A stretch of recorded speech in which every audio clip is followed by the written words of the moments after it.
जाग आदित गोसैया भेल अरग के बेर हो।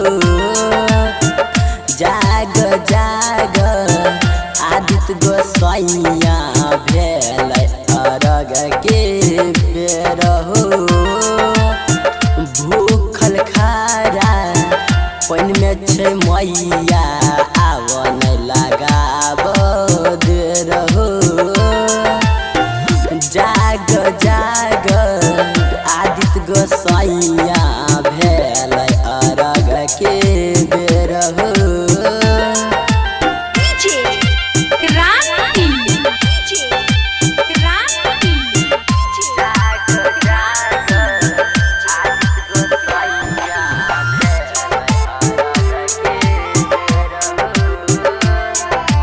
Ganpati recording studio Bhawanipur.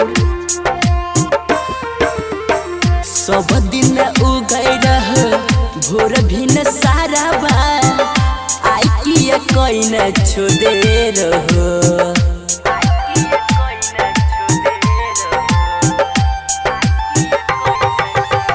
पूर्व दिशा से केलाबा के पात पर नजर फेर एक बार हो।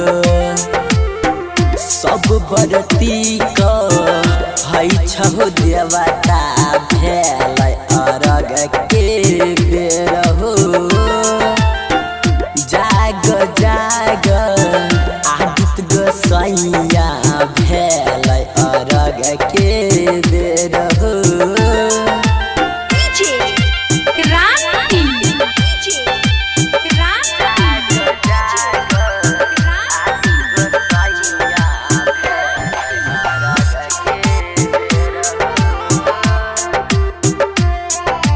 Ganpati recording studio Bhawanipur. श्रवन नीरज संग पीयूष विवेक कहै छ माई हाथ जोड़ी है।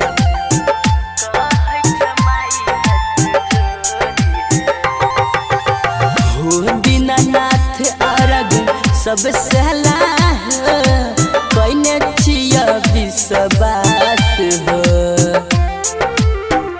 हमरो घाट उगी सूरज देव भइल अरग के बेर हो। जाग जाग आदित गोसैया भेल अरग के बेर हो।